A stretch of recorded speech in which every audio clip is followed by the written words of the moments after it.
Subscribe करिए HiFi study channel को, bell icon को प्रेस कीजिए लेटेस्ट वीडियो अपडेट सबसे पहले पाने के लिए। Hello friends, welcome back HiFi study changing the way of education. दोस्तों, आज की वीडियो में हम लोग अपने एक नए चैप्टर को डिस्कस करेंगे जिसका नाम है चतुर्भुज। इस टॉपिक से रिलेटेड मैंने आपको पीछे क्वेश्चन कराए हैं, लेकिन हो सकता है आपको वहाँ क्वेश्चन थोड़े से कम समझ में आए हों, क्योंकि आपको पहले मैंने बेसिक नहीं बताया था। तो आज की वीडियो में हम लोग बिल्कुल चतुर्भुज को जीरो से शुरू करने वाले हैं और पूरा एकदम अंत तक जितना बेसिक है वो सभी हम इसी टॉपिक यानी इसी वीडियो में डिस्कस कर लेंगे। तो वीडियो को पूरा अंत तक वॉच करना, पसंद आने पर लाइक करना और चैनल पे अगर पहली बार आए हो तो सब्सक्राइब अवश्य कर लेना। वीडियो शुरू करने से पहले मैं आप लोगों को बता दूं, इससे पहले की वीडियो में भाई वहाँ पर एक क्वेश्चन मैंने सॉल्व कराया था, वहाँ पर 10 था लेकिन गलती से हमने 6 रख कर ही सॉल्व करा दिया था, ठीक है ना। वो क्वेश्चन जो हमारा था वो सही था एकदम, उसमें कोई गलती नहीं थी, लेकिन बस जहाँ पर 10 लिखा था हमने उसको 6 लिख कर पूरा सॉल्व कर दिया था, ठीक है ना भाई। तो ये चीज़ आप लोग इतना समझ चुके होंगे, तो छोटी मोटी गलतियाँ हो जाती हैं, ठीक है ना। चलिए शुरुआत करेंगे हम लोग फिर क्लास की। सबसे पहले देखेंगे हम लोग क्या है चतुर्भुज होता क्या है, ठीक है ना। तो भाई समझो ज़रा, ये जो आपका चतुर्भुज होता है, चतुर्भुज का मतलब क्या होता है। चतुर माने 4, भुज माने भुजाएं, यानी कि 4 भुजाएं जिसमें होती हैं वो क्या होता है मेरा चतुर्भुज होता है। क्या होता है दोस्तों, 4 भुजाएं होती हैं ना, 4 भुजाएं होती हैं। लेकिन समझने वाली बात ये है कि 4 भुजाएं तो होंगी, लेकिन 4 भुजाएं कैसी होंगी। तो 4 भुजाएं, अब जैसे मैं आपसे कह दूं मैंने यहाँ पर 4 भुजाएं बना दिया, मैंने यहाँ पर 4 भुजाएं बना दिया, क्या ये आपका एक चतुर्भुज है? क्या ये आपका एक चतुर्भुज है? तो आप कहोगे सर बिल्कुल भी नहीं है, क्योंकि 4 भुजाएं तो हैं, बात तो सही है 4 भुजाएं, लेकिन 4 भुजाओं से घिरी आकृति को क्या कहते हैं? 4 भुजाओं से घिरी आकृति को दोस्तों हम लोग चतुर्भुज कहते हैं। 4 भुजाओं से घिरी आकृति को क्या कहते हैं? चतुर्भुज कहते हैं, मतलब बंद आकृति को। जो आकृति 4 भुजाओं से बिल्कुल बंद होगी उसे हम चतुर्भुज कहेंगे। अगर बात कर लें इस डायग्राम की, तो यहाँ पर देखोगे ये खाली स्थान है, कोई भी आ जा सकता है इसके अंदर। तो कहने का मतलब ये चतुर्भुज हमारा बिल्कुल भी नहीं होगा। चतुर्भुज वह आकृति होती है जो 4 भुजाओं से बंद आकृति हो जाए, वो आपकी चतुर्भुज कहलाएगी, ठीक है ना। जैसे आपका मोबाइल, आपका जो फ़ोन है वो क्या है? एक चतुर्भुज है, चतुर्भुज 4 भुजाओं से घिरा हुआ है वो, ठीक है ना भाई। तो ये हो गई चतुर्भुज की डिफिनेशन। अब हम लोग इसको थोड़ा सा और अच्छे से समझते हैं, थोड़ा सा डायग्राम में समझाएंगे ताकि आपका जो भी बेसिक कंसेप्ट है वो बिल्कुल क्लियर हो जाए। मान लिया दोस्तों ये हमारा क्या है? एक चतुर्भुज है, ये हमारा क्या है? एक चतुर्भुज है, ठीक है ना भाई। अभी कौन सा चतुर्भुज है, किस टाइप का चतुर्भुज है वो भी बताऊंगा, लेकिन पहले आप समझिए ये क्या है? एक चतुर्भुज है। तो चतुर्भुज में क्या होंगी? 4 भुजाएं होंगी। भाई मैं इसका नाम अगर रख लूँ A, इसका मैंने B रख लिया, C और D, तो ये क्या हो जाएंगी? 4 भुजाएं। आप देखोगे एक भुजा क्या होगी? AB होगी, है ना। भुजाएं कितनी होंगी दोस्तों? भुजाएं, तो भुजाएं कितनी होंगी वो तो अभी बताया, 4 भुजाएं होंगी।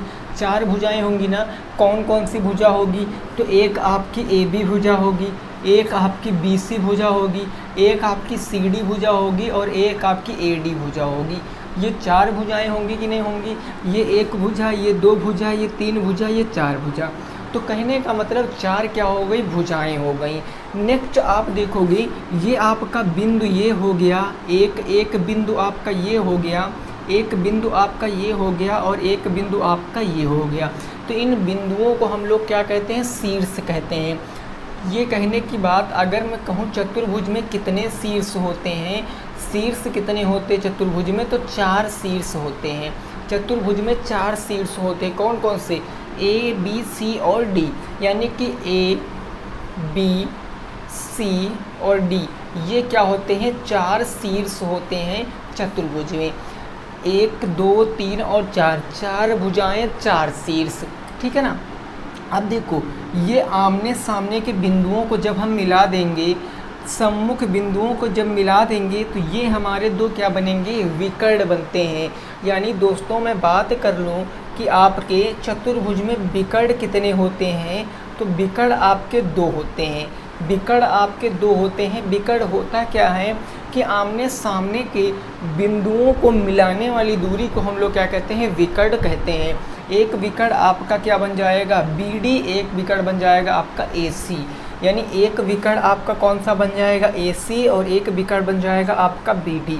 ये दो क्या हो गए, विकर्ण हो गए। यानी ये हो गया फर्स्ट पॉइंट, ये हो गया सेकंड पॉइंट, और ये हो गया आपका थर्ड पॉइंट। ठीक है ना। अब देखो चौथा पॉइंट हम लोग समझते हैं। चौथा पॉइंट, अब चौथा पॉइंट आता है दोस्तों सम्मुख भुजाएं। चौथा पॉइंट कौन आता है, सम्मुख भुजाएं। कितनी सम्मुख भुजाएं होंगी, इसमें कितनी सम्मुख भुजाएं होंगी। मैं बात करूं इस चतुर्भुज में, इस आकृति में सम्मुख भुजाएं कितनी होंगी। सम्मुख का मतलब होता है आमने सामने की भुजाएं। सम्मुख का मतलब क्या होता है, आमने सामने की भुजाएं। अगर दोस्तों मैं AB की बात कर लूँ, AB ये आपकी एक साइड है, ये आपकी एक भुजा है। इसके सामने की भुजा कौन सी होगी, CD होगी कि नहीं होगी, या DC होगी कि नहीं होगी। कहने का मतलब एक भुजा आपकी AB और इसके सामने कौन सी भुजा हो जाएगी, DC भुजा हो जाएगी। सम्मुख भुजाओं का एक जोड़ा तो ये बन गया, सम्मुख भुजाओं का एक जोड़ा ये बन गया ना। AB की सम्मुख भुजा कौन सी, DC, तो AB की DC। ठीक उसी प्रकार AD की सम्मुख भुजा क्या होगी, AD। इस वाली भुजा की सम्मुख भुजा DC होगी ना, यानी ये AD की सम्मुख भुजा कौन सी हो जाएगी, DC हो जाएगी AD की सम्मुख भुजा। तो कहने का मतलब कि सम्मुख भुजाओं के दो युग्म होते हैं किसमें, किसी भी चतुर्भुज में। किसी भी चतुर्भुज में सम्मुख भुजाओं के दो युग्म या दो जोड़े होते हैं। तो यहाँ पर दो जोड़े आपको बिल्कुल अच्छे से प्रतीत हो रहा होगा। ठीक है ना भाई। अब दोस्तों बात कर लेते हैं सम्मुख कोण की। सम्मुख भुजाएं हो गई, अब बात करेंगे सम्मुख कोण की कि ये सम्मुख कोण कौन से कोण होते हैं। सम्मुख कोण, भाई सम्मुख का मतलब एक ही चीज़ समझना, आमने सामने। सम्मुख भुजाएं थी तो आमने सामने की भुजाएं, सम्मुख कोण थे तो आमने सामने के कोण। ठीक है ना। देखो ये अगर मैं बात करूं भाई, एक कोण आपका ये हो गया पूरा, कोण D आपका पूरा एक कोण हो गया, कोण C आपका पूरा एक कोण हो गया, कोण B आपका पूरा एक कोण हो गया, और कोण A आपका पूरा एक कोण हो गया। तो कहने का मतलब चतुर्भुज में चार कोण तो होते हैं, ये निश्चित है।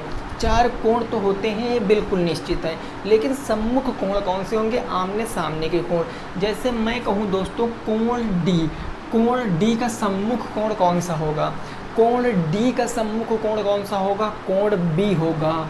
आमने सामने के कोण ना, तो कोण D का सम्मुख कोण कौन सा हो जाएगा, कोण B हो जाएगा। कोण D का सम्मुख कोण, कोण B आमने सामने के कोण। अगला मैं जोड़ा बात कर लूँ, कोण A का सम्मुख कोण क्या होगा, तो कोण A का सम्मुख कोण कौन सा हो जाएगा, कोण C हो जाएगा। कोण A का सम्मुख कोण कौन सा हो जाएगा, कोण C हो जाएगा। सम्मुख का मतलब आमने सामने के, सम्मुख कोण आमने सामने के कोण, सम्मुख भुजाएं आमने सामने की भुजाएं।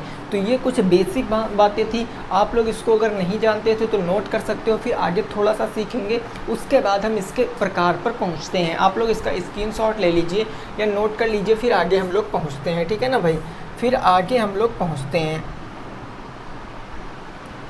ये हो गई बात। अब देखो भाई, अब यहाँ से एक क्वेश्चन सीधे पेपर में पूछ लेता है, जो कि सभी को पता होना चाहिए कि अगर पूछेगा कि एक जो पूरा आपका ये पूरा चतुर्भुज है, एक चतुर्भुज में कितने अंश होते हैं, चतुर्भुज में कितने अंश होते हैं। यानी दोस्तों मैं बात करूं, ये आपका कोण A था, ये आपका कोण B था। ठीक है ना। मैं कहूं आपसे दोस्तों, मैं कहूं आपसे कि कोण A प्लस कोण B प्लस कोण C और प्लस कोण D बराबर कितना होगा। मतलब अगर चतुर्भुज के चारों कोणों का सम कर दें तो कितने डिग्री आना चाहिए, तो वो आना चाहिए 360 अंश। कितने अंश, 360 अंश आना चाहिए। कहने का मतलब चतुर्भुज के चारों कोणों का योग कितने अंश होता है? 360 अंश होता है। अगर मान लिया आपको 3 कोण दे दे, चौथे कोण का मान पूछे तो आप आसानी से बता सकते हो। क्लियर ना? जैसे इसका मान कोण बी का 25 अंश दे दिया, कोण सी का मान 60 अंश दे दिया, कोण डी का मान आपका 90 अंश दे दिया, मान लिया, सपोज कर लिया।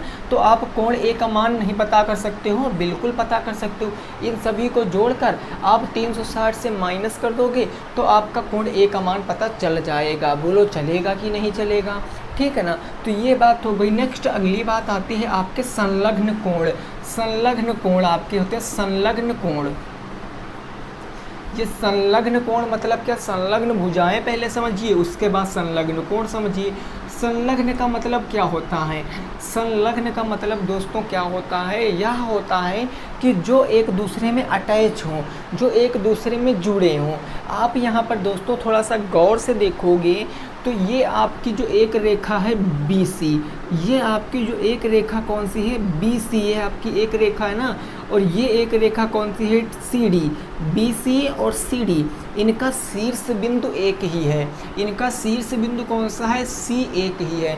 तो ये क्या हो गए? संलग्न भुजाएं हो गए। भाई ऐसी भुजाएं जिनका शीर्ष बिंदु एक ही हो वो आपकी क्या होंगी? संलग्न भुजाएं होंगी। ऐसे मैं बात करूं, अगर मैं AB की बात करूं, AB, तो एक तो भुजा आपकी दोस्तों AB होगी, एक भुजा AB, ये भुजा, और इससे कौन सी भुजा लगी है? ये भुजा लगी है। लगी इधर भी, लेकिन हम इधर से चलेंगे, इधर से भी चल सकते हो। एक भुजा ये हो गई। तो AB और BC ये क्या हो गई? संलग्न भुजाओं का एक जोड़ा हो गया। AB BC संलग्न भुजाओं का एक जोड़ा हो गया। अगला मैं बात करूं कि ये जो BC है, ये DC, ये दो संलग्न भुजाएं होंगी। यानी एक हो गया BC और एक हो गया CD, ये दो संलग्न भुजाएं हो गई। अगला जोड़ा, ये जो आपका CD है ये DA से संलग्न है ना? CD DA होगा नहीं? CD और DA, तो ये हमारा क्या हो जाएगा? CD और क्या हो जाएगा? DA। ये एक संलग्न भुजाओं का जोड़ा हो गया।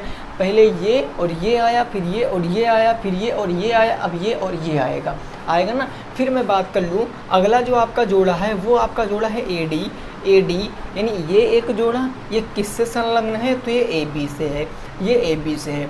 तो कहने का मतलब दोस्तों कि चतुर्भुज में प्रत्येक चतुर्भुज ये नहीं मायने रखता कि वो किस टाइप का चतुर्भुज है, बस वो आपका चतुर्भुज होना चाहिए, 4 भुजाओं से घिरी या बंद आकृति होनी चाहिए।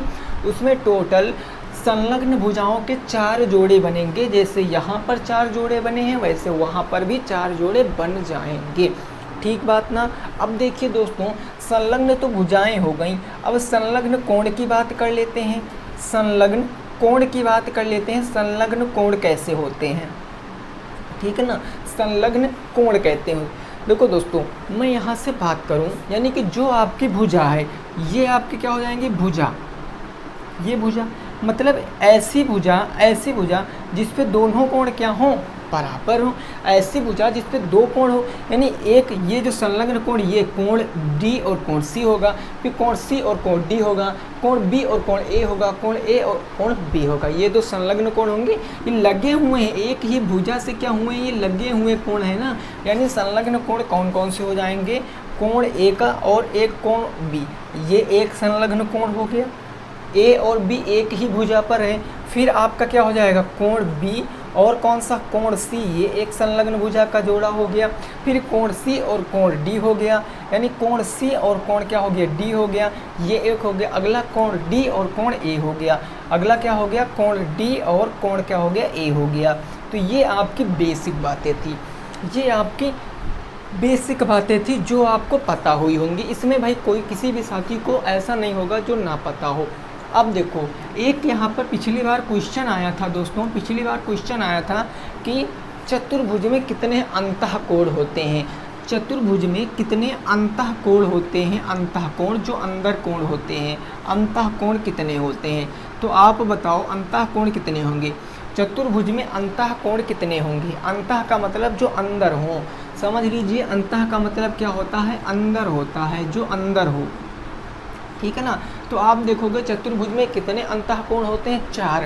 कोण A, कोण B, कोण C और कोण D, कितने होते हैं दोस्तों, वो 4 होते हैं। वही चीज़ मैंने आपको यहाँ पर बताई है। कोण ABCD जो हैं आपके अंतःकोण हैं, तो यहाँ पर अंतःकोण कितने होते, 4 होते हैं। अगर पूछ लिया जाएगा कि अंतःकोणों का सम कितना होता है, अगर पूछ लिया जाएगा कि अंतःकोणों का सम कितना होता है, तो वो सम होता है 360 डिग्री, 360 अंश होता है अंतःकोणों का सम। अंतःकोणों का सम 360 डिग्री होता है। तो ये दोस्तों बेसिक बातें थी, ये पता चल गई। और आपको अगर चतुर्भुज के टाइप पता चल गए, टाइप में क्या क्या चीज़ होती हैं, तो मैं कहता हूँ भाई चतुर्भुज में कितना भी हार्ड क्वेश्चन बना दे आप कर जाओगे, कितना भी हार्ड बना दे आप कर जाओगे। बस आपको बेसिक, किसी चीज़ का अगर बेसिक पता है तो मान लो पूरा चैप्टर ही हमें पता है, ठीक है ना। इसका स्क्रीनशॉट लीजिए, फिर हम टाइप आप चलेंगे। इसमें चतुर्भुज के कितने प्रकार कौन कौन से हैं, उन प्रकारों में क्या क्या चीज़ें इंक्लूड हैं, वो चीज़ें सीखेंगे, ठीक है ना। इसको आप लोग पहले स्क्रीनशॉट ले लीजिए, फिर आगे पहुंचते हैं।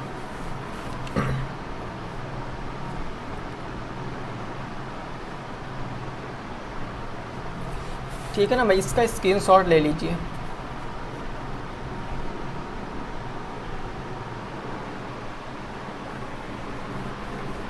चलिए, ये बात हो गई। ये तो थी चतुर्भुज के अंतर्गत जो जो अंग आते हैं, उन अंगों को हमने सीख लिया है।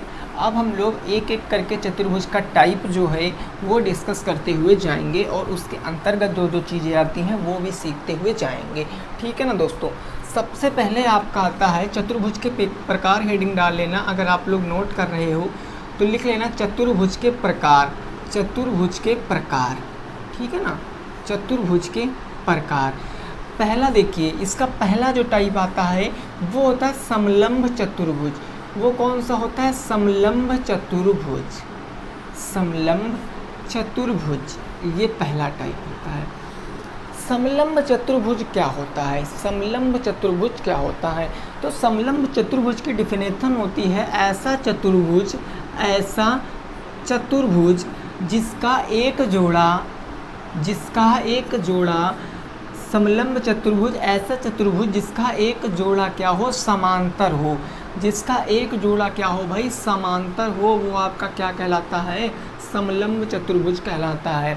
समांतर का मतलब समान अंतर पर हो, उनके बीच का जो गैप है वो हमेशा इक्वल रहना चाहिए, कभी इधर उधर नहीं भटकना चाहिए, हमेशा इक्वल रहना चाहिए।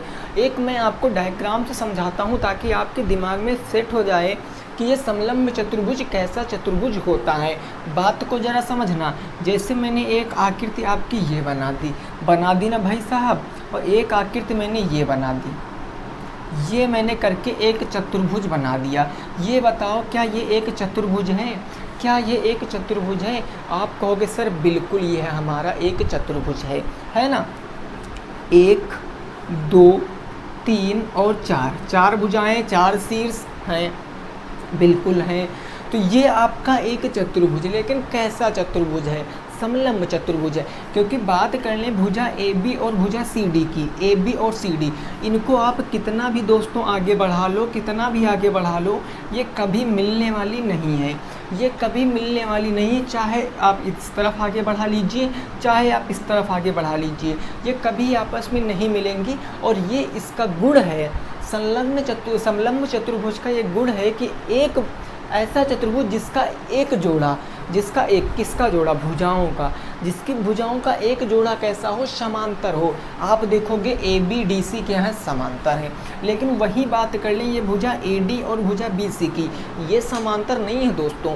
क्योंकि अगर आप AD को ऊपर बढ़ाओगे और BC को ऊपर बढ़ाओगे तो एक समय ऐसा आएगा कि ये एक दोनों को क्रॉस कर देंगे, काट देंगे एक दोनों को, तो ये भुजा नहीं हुई। लेकिन एक जोड़ा तो है। कहने का मतलब यहाँ पर जो भुजा AB है, भुजा कौन सी AB है, वो समांतर है, किसके समांतर है, DC के समांतर है। भुजा AB भुजा DC के समांतर है। इससे सिद्ध होता है कि यह जो आकृति है हमारी क्या है, समलंब चतुर्भुज है। यह आकृति क्या है, समलंब चतुर्भुज है। तो बात क्लियर हो गई ना। आकृति के साथ आप लोग नोट कर लेना। अगर नहीं समझ में आया दोस्तों तो फिर से देखना, समझ में ज़रूर आएगा। अगले टाइप पे पहुंचते हैं, इसको आप लोग नोट कर लीजिए। अगला टाइप हमारा जो है वो है समांतर चतुर्भुज।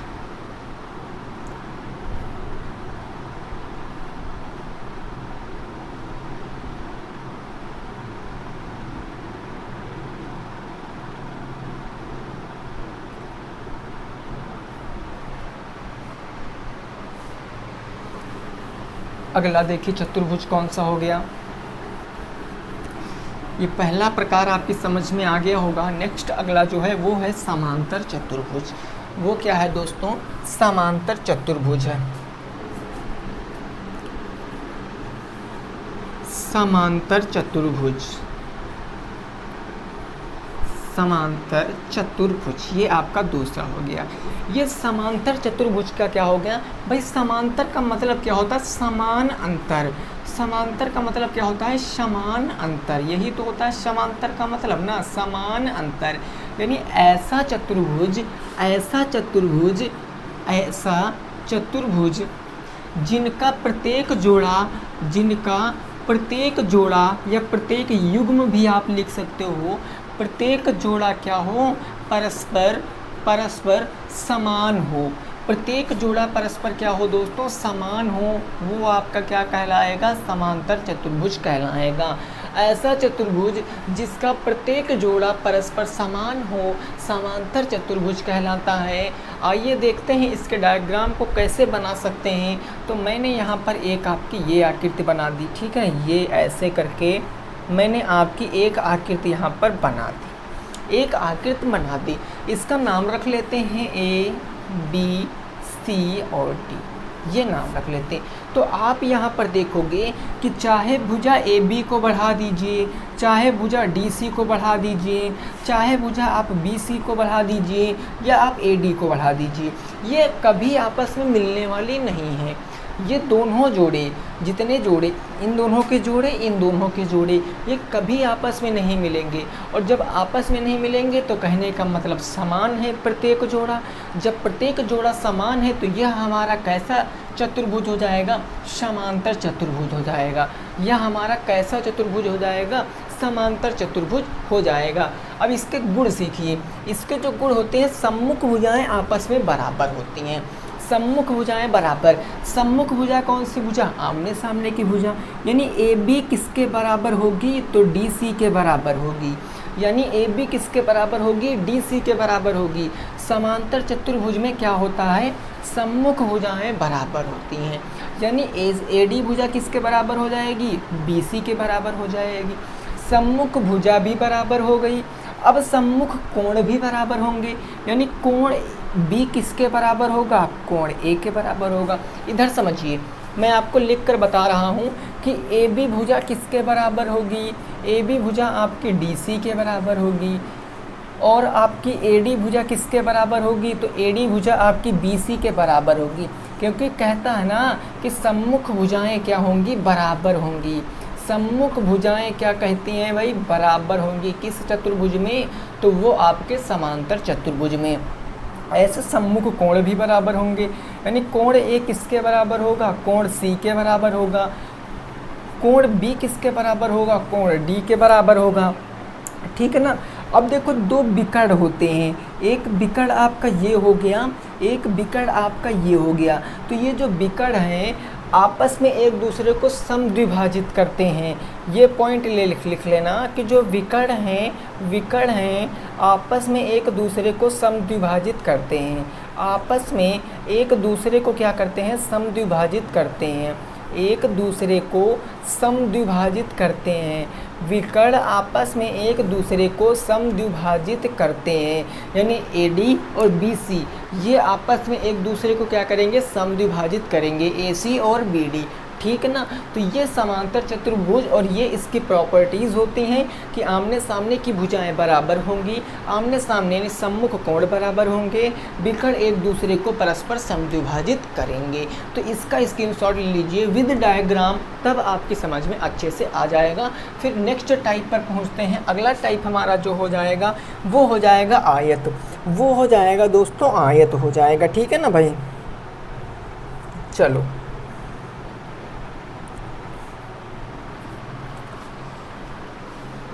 ठीक है ना। दूसरा हो गया। अब तीसरा देखो, तीसरा जो होता है हमारा टाइप वो होता है आयत। वो क्या होता है? आयत होता है। देखिए आप लोग ये मत समझना कि आज क्वेश्चन कराएंगे कि नहीं कराएंगे। दोस्तों जब बेसिक मजबूत होता है तो क्वेश्चन अपने आप ही बनते हैं। बेसिक हमको सीखना है ना, पहले तो बेसिक ही सीखेंगे। अगला जो टाइप है तीसरा नंबर वो है हमारा आयत। वो क्या है हमारा आयत। ये आयत क्या होता है? तो आयत इससे पहले भी आप सेकंड सेमेस्टर में पढ़ चुके हो, थर्ड सेमेस्टर में पढ़ चुके हो। आयत का क्षेत्रफल, आयत का परिमाप, मैंने आपको उसमें आयत की सारी प्रॉपर्टीज़ बताई थी, लेकिन एक बार पुनः आप सीख लीजिए। भाई मेरे को एक बात बताओ, आयत कैसे बनता है? ये हमारा एक आयत बनेगा कि नहीं बनेगा? ये आयत बनेगा। इसका नाम कर लेते हैं ए बी सी और डी। ये आयत बनेगा, बनेगा ना? तो बताओ क्या आयत को हम एक समांतर चतुर्भुज कह सकते हैं? क्या आयत को हम एक समांतर चतुर्भुज कह सकते हैं? डेफिनेटली कह सकते हैं। क्यों? वो मैं अभी बताऊंगा। यह भी एक क्या है? यह भी एक समांतर चतुर्भुज है। यह भी एक समांतर चतुर्भुज होता है। बाकी का काम आप खुद से कर लेते हो, क्योंकि समांतर चतुर्भुज अभी बताया। भाई समांतर चतुर्भुज में सम्मुख भुजाएं बराबर होती हैं, यानी यहाँ पर क्या होगा? ए बी किसके बराबर होगा? वो डी सी के बराबर होगा ना। ए बी किसके बराबर होगा? डी सी के बराबर होगा। और ये ए डी भुजा किसके बराबर होगी? बी सी के बराबर होगी। यानी A D is equal to क्या होगा? बी सी नहीं होगा। A D is equal to B C नहीं होगा। ये हो गए आपकी सम्मुख भुजाएं बराबर। अब सम्मुख कोण भी बराबर होंगे, मतलब कोण बी किसके बराबर होगा? कोण डी के। कोण बी किसके बराबर? कोण डी के। और कोण ए किसके बराबर? कोण सी के बराबर। सम्मुख कोण भी बराबर हो जाएंगे, होंगे ना। तो मैं यहाँ पर कह सकता हूँ कोण ए बराबर होगा कोण सी के, और कोण बी बराबर होगा कोण डी के। सारी प्रॉपर्टीज़ लग रही हैं समांतर चतुर्भुज वाली, इसीलिए मैं कह रहा हूँ कि आयत भी आपका एक क्या है? समांतर चतुर्भुज है, समांतर चतुर्भुज है। लेकिन दोस्तों यहाँ पर एक बात समझना, ये जो आयत होता है, आयत का प्रत्येक कोण क्या होता है? 90 अंश होता है। आयत का प्रत्येक कोण क्या होता है? 90 अंश। यानी 90 अंश ये होता है, 90 अंश आपका ये होता है, और 90 भी आपका ये होता है, 90 ये भी होता है। 90 अंश कब बनता है? जब एल आकार की आकृति बनती है, तब 90 अंश का कोण बनता है। इसके जो विकर्ण होते हैं, ये विकर्ण ये भी आपस में एक दूसरे को क्या करते हैं? समद्विभाजित करते हैं। विकर्ण भी इन दोनों के आपस में एक दूसरे को समद्विभाजित करते हैं। इसीलिए मैंने शुरुआत में कहा कि यह भी एक क्या हो जाएगा? समांतर चतुर्भुज हो जाएगा।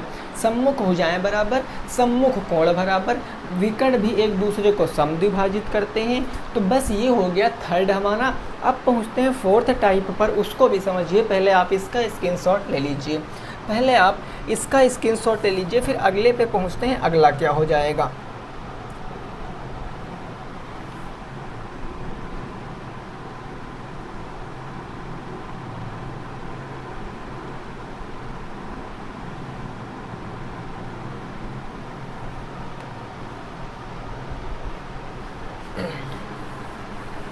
ये हो गया ना भाई 3 नंबर। अब देखो चौथा जो आता है वो आपका होता है समचतुर्भुज।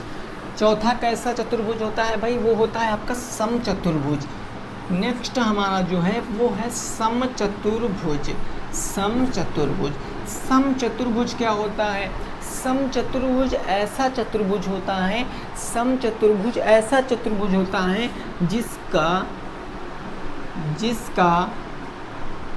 एक जोड़ा मतलब क्रमागत एक जोड़ा, जिसका क्रमागत एक जोड़ा क्या हो? क्रमागत एक जोड़ा दोस्तों बराबर हो। क्रमागत एक जोड़ा क्या हो? बराबर हो। वो आपका क्या कहलाता है? समचतुर्भुज कहलाता है। ऐसा चतुर्भुज जिसमें क्रमागत भुजाओं का एक जोड़ा बराबर हो, समचतुर्भुज कहलाता है। आकृति बना लेते हैं इसकी। जैसे मैंने एक आकृति ये बना ली, फिर मैंने यहाँ से करके इसको मिला दिया, तो ये आपका एक चतुर्भुज बन गया ना। ये आपका एक चतुर्भुज बन गया कि नहीं बन गया? देखो भाई, तो यहाँ पर क्या? क्रमागत भुजाओं का एक जोड़ा बराबर हो। भाई क्रमागत का मतलब क्या होता है? क्रमागत का मतलब होता है क्रम से, यानी क्रम से आने वाली भुजाओं का एक जोड़ा बराबर हो। अगर मैं इसका नाम दे दूँ ए बी सी और डी, इसका नाम दे दिया मैंने ए बी सी और डी, तो एक क्रमागत भुजा यानी ए बी को अगर मैं ले लूँ, ए बी किसके बराबर होना चाहिए? बी सी के बराबर होना चाहिए। ए बी बी सी के बराबर होना चाहिए, या फिर ए डी किसके बराबर होना चाहिए, तो डी सी के बराबर होना चाहिए, तभी तो आपका ये समचतुर्भुज होगा। कहने का मतलब दोस्तों या तो क्या होना चाहिए, ए बी बराबर होना चाहिए बी सी के, क्योंकि यही क्रमागत भुजाएं हैं ए बी बी सी, और या फिर आपका क्या होना चाहिए, या दोस्तों आपका ए डी भुजा किसके बराबर होनी चाहिए, ए डी भुजा डी सी के बराबर होना चाहिए, तभी तो ये आपका एक समचतुर्भुज बनेगा, तभी तो आपका ये एक समचतुर्भुज बनेगा, क्योंकि क्रमागत भुजाओं का एक जोड़ा बराबर हो। ठीक है ना। अब देखो कि चारों भुजाएं क्या होंगी, बराबर होंगी। यहाँ पर इसकी प्रॉपर्टीज़ में आप लोग लिखोगे कि ये जो ए बी भुजा है ये बराबर किसके होगी, ए बी भुजा बी सी के बराबर होगी, और बी सी भुजा सी डी के बराबर होगी, सी डी भुजा डी ए के बराबर होंगी, यानी चारों भुजाएं आपस में क्या होंगी, बराबर होंगी। समचतुर्भुज में चारों भुजाएं आपस में क्या होती हैं, बराबर होती हैं। ठीक है ना। अगला देखिए इसके अंतर्गत पॉइंट क्या आता है कि सम्मुख कोण बराबर होते हैं। सम्मुख कोण क्या होते हैं, बराबर होते हैं। सम्मुख कोण दोस्तों क्या होते हैं, बराबर होते हैं। सम्मुख कोण बी और डी बराबर होगा, यानी कोण डी किसके बराबर होगा, कोण बी के। कोण ए किसके बराबर होगा, कोण सी के। ये बराबर हो गया। ठीक है ना। विकर्ण एक दूसरे को क्या करेंगे, समद्विभाजित करेंगे, वो तो आपको पता है। विकर्ण एक दूसरे को क्या करेंगे, समद्विभाजित करते हैं, दो बराबर भागों में बांटते हैं। ठीक है ना। तो ये हो गया आपका समचतुर्भुज। अब इसके लास्ट टाइप पर पहुंचते हैं, वर्ग। ठीक है ना। वर्ग पे पहुंचते हैं, जो कि चतुर्भुज का लास्ट टाइप होता है इसके अंतर्गत। फिर नेक्स्ट भी होते हैं, चक्रीय चतुर्भुज होते हैं, वो भी हम डिस्कस करेंगे, लेकिन पहले हम अपने वर्ग को डिस्कस कर लेते हैं। इसको नोट कर लीजिए, फिर वर्ग पे पहुंचते हैं, फिर हम लोग वर्ग पे पहुंचते हैं। ठीक है ना।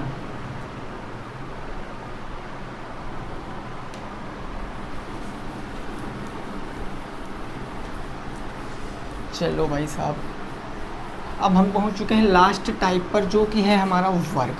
लास्ट टाइप क्या है दोस्तों, वो है मेरा वर्ग। अगला टाइप है वर्ग। वर्ग क्या होता है, वर्ग क्या होता है, वर्ग को हम एक आयत कह सकते हैं, बोलो। वर्ग को आयत भी कह सकते हैं, बोलो कि नहीं कह सकते हैं। वर्ग को आयत भी कह सकते हैं,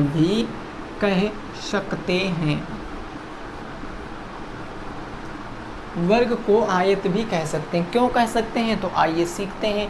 वर्ग में होता क्या है, वर्ग जैसे मैंने यहाँ पर एक आकृति आपकी ये बना दी, ये आपकी एक आकृति बना दी, नाम रख दिया ए बी सी और डी। तो इसके दोस्तों जो पॉइंट होते हैं, वो पहला नंबर पॉइंट आपका ये होता है कि चारों भुजाएं दोस्तों बराबर होंगी। चारों भुजाएं क्या होंगी, बराबर होती हैं। चारों भुजाएं क्या होती हैं, बराबर होती हैं। चारों भुजाएं बराबर, यानी ए बी किसके बराबर होगा, बी सी के, और बी सी किसके बराबर होगा, सी डी के। सी डी किसके बराबर होगा, ए डी के बराबर होगा। चारों भुजाएं बराबर। अगला हमारा जो पॉइंट आता है, चारों भुजाएं तो बराबर हो गई। प्रत्येक कोण 90 अंश होगा। प्रत्येक कोण कितने अंश दोस्तों होगा, प्रत्येक कोण आपका 90 अंश होगा, यानी 90 अंश का यह भी कोण होगा, यह भी 90 अंश का होगा, यह भी 90 अंश का होगा, और यह भी 90 अंश होगा। प्रत्येक कोण आपका 90 अंश का होता है। अगला जो आपका बात आती है कि विकर्ण क्या करते हैं, समद्विभाजित करते हैं। विकर्ण एक दूसरे को परस्पर क्या करते हैं, समद्विभाजित करते हैं, यानी ये एक विकर्ण और एक विकर्ण ये आपस में एक दूसरे को काटेंगे, एक दूसरे को क्या करेंगे, काटेंगे। तो ये दोस्तों हमारे थे चतुर्भुज और चतुर्भुज की बेसिक क्लास। ये क्या थी दोस्तों, बेसिक क्लास थी हमारे चतुर्भुज की। अब हम लास्ट चतुर्भुज जो हमको पढ़ना है बहुत डीप से, वो है चक्रीय चतुर्भुज। वो क्या है, चक्रीय चतुर्भुज होता है। ठीक है ना। अब समझिए यहाँ पर चक्रीय चतुर्भुज क्या होगा। ये चीज़ आप समझ गए होंगे, उम्मीद करते हैं। इतनी बातें आपकी समझ में आ गई होंगी। अगर समझ में आई दोस्तों तो वीडियो को लाइक कर सकते हो, अगर आया हो समझ में तब। ठीक है ना। नेक्स्ट एक मोस्ट IMP पॉइंट डाल लेना, हेडिंग आप लोग चक्रीय चतुर्भुज। चक्रीय चतुर्भुज, ये चक्रीय चतुर्भुज क्या होता है, तो चक्रीय चतुर्भुज आपका ऐसा चतुर्भुज होता है, ऐसा चतुर्भुज, ऐसा चतुर्भुज, ऐसा चतुर्भुज जो, या जिसके हम लोग ऐसे लिखे तो ज़्यादा बेटर रहेगा, जिसके चारों